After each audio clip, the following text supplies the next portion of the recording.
يا الله إني أسألك الهدى والتقى والعفاف والغنى.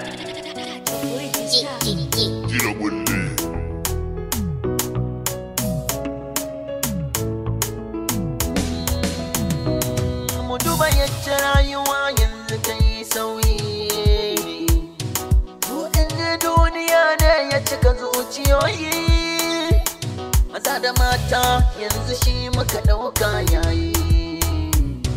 Hanyar da zafi shiɗan ya maida ta sanyi, mun manta saƙo na Allah, koyarwar manzan Allah, mun ɗauki kila wakala. Ya kamata mu farka, mata na dai mu kula, kar mu zama masu illa. Ramin nan da ake kiransa kabari ba shi da fadi, rayuwar duniyan nan komai na karewa. Duk ɗaukakan da ka samu zai wucewa, idan mulki kake takama zai wucewa. Duk kudin kayan lokaci yayi da kai macewa, kina ta takama da kyanki duba na isowa. Harkayotin kawo da iliminka akwai macewa. Ɗan adam ka ɗau duniya da fadi, kullum kana ta nishadi, takunka har da kawudi, wata rana za ka faɗi.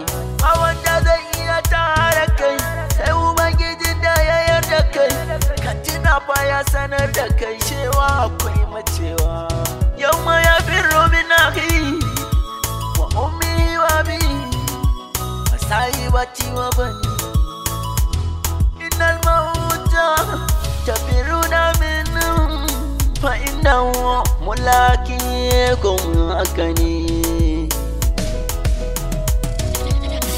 Idan lokaci na yayi dole ne zan tafi, kima in lokacin ki yayi dole ne ki tafi. Kai ma idan lokacin ka yayi dole ne ka tafi, kowa idan lokacinsa yayi dole ne ya tafi.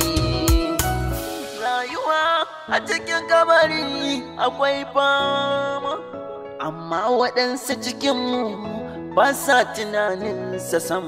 Manzon Allah da kansa ya ce mu nemi tsari da sharrin kabari, amma mun bari shaidan jiki ya cinye gare. Nawa ne a cikinmu suke yawan zikiri, nawa ne suke sallah akan lokaci, nawa ne cikin Ramadan suke azumi, nawa ne suke ƙarya da ƙwarsa a azumi, nawa ne suke aure domin wahidi, nawa ne suke tunawa da Allah a samadi, nawa ne muke neman taimako a gun Rabbana, nawa ne cikinmu suka yi wa musulunci hidima, nawa ne suka yi kyauta ba don hasan da su ba. Yaushe ne rabonka da karanta Qur'an mai girma, yaushe ne rabonki da karanta Qur'an mai girma. Kar mu manta an kawo mu ne mu bauta wa Allah, mu sa ran mu cewa ba kamar Rabbana, dukkan bukatunmu a gunsa musallama.